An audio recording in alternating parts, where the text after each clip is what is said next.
Herkese merhabalar. Elif'in mutfağına hoş geldiniz. Bugün sizlere fırın torbasında yapımı çok pratik, lezzeti harika, tam kıvam, tam ölçü, fırında enfes kabak tatlısı tarifimi paylaşmak istiyorum.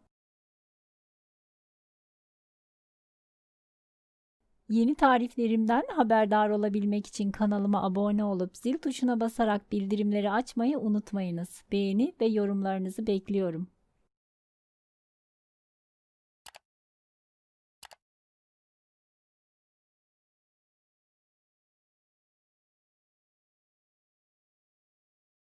Yaklaşık 1,5 kilo kadar bal kabağım var.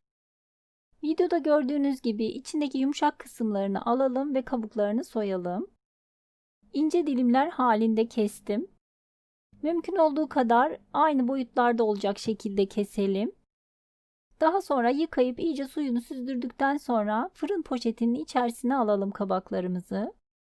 Ve üzerine 4 su bardağı toz şeker ekleyelim.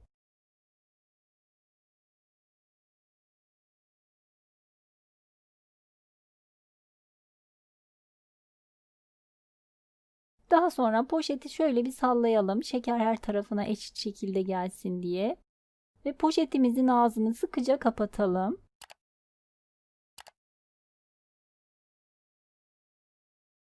Daha sonra ben bir gece buzdolabında beklettim bu şekilde. Siz de en az 4-5 saat kadar bu şekilde bekletmelisiniz ki kabak kendi suyunu bıraksın diye. Bakın ertesi günü kabaklar kendi suyunu bıraktı. Daha sonra yağlı kağıt serilmiş olan fırın tepsisinin üzerine alalım. Üzerine sivri uçlu bir bıçak veya bir kürdanla birkaç yerinden olacak şekilde delikler atalım. Daha sonra 200 derecelik ısınmış fırında yaklaşık 1 saat kadar pişirelim. Bakın gördüğünüz gibi yaklaşık 1 saattir fırında pişiyor.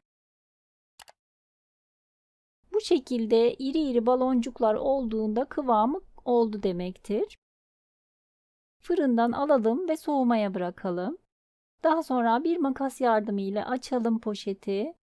Bakın gördüğünüz gibi kabak tatlımız harika bir şekilde pişti ve hafif karamelize oldu üzeri de. Servis tabağına alalım.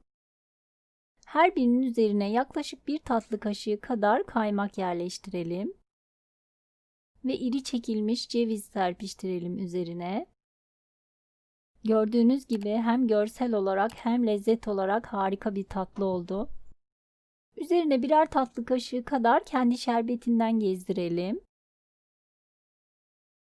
Gördüğünüz gibi hem görsel olarak hem lezzet olarak harika bir kabak tatlısı oldu.